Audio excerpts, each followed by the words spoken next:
It's the 8th day on board the Medellin on our journey to break the siege of Gaza and to create a people's humanitarian corridor. We are right now somewhere in the Mediterranean Sea, but if we look right there, 190 miles from where we are, it's Gaza. A place that has been living under siege by sea, by land and by air for 18 years, that has been living, like all historical Palestine, 8 decades of genocide and ethnic cleansing that structured itself into a colonial apartheid state, and which is led not by a religion, but led by an ideology, which is racist and supremacist, called Zionism. It's very important that we never forget why we are here. This mission should not exist. We've always been saying that. It should be done by governments, by international organizations, not by 12 everyday people that fits on this 18-meter boat called the Medellin. The Freedom Flotilla Coalition knows that we only need to do this because the governments are failing with Palestine. And we always say, when governments fail, we sail. So we go. Now we are living the decisive days. And it's been so beautiful to see. We've been talking so much with so many children in Gaza, with doctors in Gaza, with journalists from Gaza. And they've been sharing so much of how much hope this mission brought to them. We've been speaking, sending videos that are being broadcasted in demonstrations all around the world. When people are feeling that now we can all have hope that this nightmare, which is the genocide promoted by the Zionists, but also backed by US imperialism, will finally have an end. And it's very important that we understand that this mission is a humble mission. We are just 12 people here. We carry all the aid we can carry. Food, medicine, crutches, we carry prosthetics for amputated children, we carry water filters and everything else we could. But of course it's a drop in the ocean for the necessities of Gaza. Even if we had the 3 big vessels that we had last year, for example, when we tried to break the siege again and we were stopped, even that would be a drop in the ocean. Our main goal is to break the siege to create a people's humanitarian corridor. And that, when countries will finally understand that they have a way, to be honest, they do have a way, and they have also an obligation. They are the countries that signed the international treaties. They signed the Geneva Convention. They signed the UN Charter. They signed the Statute of Rome. They signed the Global Convention of the UN against the crime of genocide.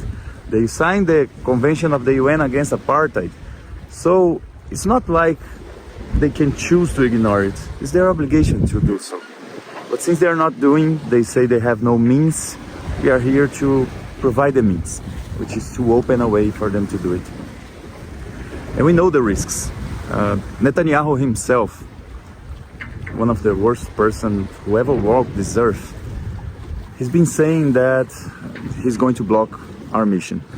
And so far the information we get from the Israeli media is that they already deployed 3 units of the Special Forces, Unit S-13, Unit S-6 and Unit S-3 to block us and to attack us.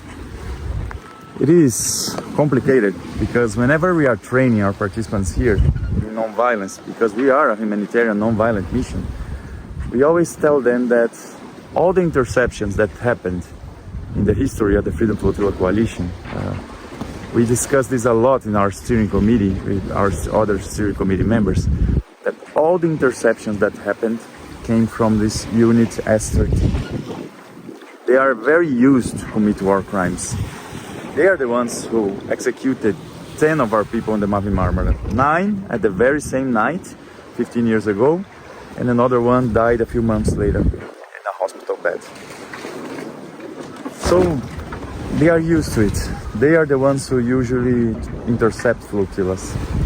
But now they added 80 members, a unit of 80 members of S-13, another unit of 80 members of S-6, and a force from S-3 with helicopters. That's the intel we have so far from Israeli media. So they're probably preparing to commit another war crime. It's important that we mention that. Any humanitarian mission that tries to get to Gaza is protected by the International Court of Justice provisional rulings on the case that South Africa opened against Israel for the crime of genocide. So if any nation, not only Israel, any nation tries to hinder aid, they are committing a crime under international law. International Criminal Court, on the case opened by 620 Chilean lawyers against Netanyahu himself and the former Minister of Defense, Yoav Gallant, also says the same thing. They cannot hinder aid. It would be illegal to hinder aid. Also, the UN Security Council resolutions, that the very few of them that were not vetoed by the United States, complicit in this genocide, the very few that were approved also talked about allowing humanitarian aid to enter Gaza. So it's very, very important that we find a way to make sure that this happens, because they are the ones doing illegal stuff. They are the ones trying to violate the law of the seas, because we are in international waters now. And then we go to Palestinian territorial waters. We never cross their path. They have no jurisdiction here. That's why we do not ask for their permission. All they have is their weapons, is their bombs, is their violence, is their hate. And we have all the rest. We have collectivity, we have social majority, we have truth, justice, love, solidarity. And that's why we are way stronger than them. And that's why we do not fear them. And we train all of our participants. They're all aware. They were all aware since the beginning when we invited them to this mission. This mission took so much work. It was so hard to organize. We'd just been bombed 1 month ago in Malta. 2 Israeli drones bombed us 1,800 kilometers away from Gaza. And right now they're threatening to attack us again to commit another war crime. And the best security measure that we have is visibility.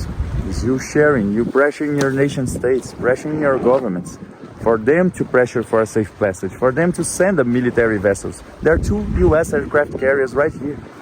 There are German vessels, there are French vessels, there are Italian vessels. There are many, many military vessels that if a single one of them would accompany us to guarantee a safe passage, it would severely diminish the risk of our mission to open a people's humanitarian corridor. And most likely they won't, I'm being very honest with you, but we need to pressure them. We need to pressure them. Because if a single nation comes forward, we have a much better chance. And you know, will not be something exactly new. In 1956, in what people call the Suez Crisis, it was another attempt of the Zionist entity to occupy Egypt and to overthrow the government of Pan-Arabist Gamal Abdel Nasser. He was nationalizing the Suez Canal that was under control of the British and imperialism in general. And by then, the Zionist entity trying to invade the Sinai Peninsula, and they actually invaded, and tried to invade and escalate the genocide over the Palestinians in Gaza. But by that moment, the ties between US and Israel were not so strong as today. And even the Soviet Union as well. In the end, they were the 2 big major powers by then. They were against this invasion. So they came and they created a global peace force. And we had Brazilian peacemakers here, created by the UN. And this peacekeeping force remained for 10 years in the Sinai Desert and on the margins of Gaza as well, maintaining the peace. And this could easily be done by now. If countries had the political will, they would simply come and make sure this genocide ends. But the problem is that they do not have the political will. And the social majorities of the world, they do. They want this genocide to happen. They know deep in their hearts that starving children to death is wrong. That bombing schools, hospitals, shelters is wrong. But they don't control their nation states. They still haven't constructed people's power yet, at least in most places. So it's still our historical task to do. So that's why the Palestinian cause is connected to all other causes. Because by trying to stop a genocide, people are facing oppressive regimes. People are facing a huge blockade in the freedom of speech and freedom of organizing. So I always say that the future of the Palestinian people is most likely the future of all mankind. And that's why we need to be here. Today is a very decisive day. We do not fear them. We train our participants to react non-violently, even in the case of the worst atrocities. We are 190 miles from Gaza, and we are coming. We do not fear Netanyahu. We do not fear their weapons, because we know we have history on our side and millions and billions together with us. So we keep on going.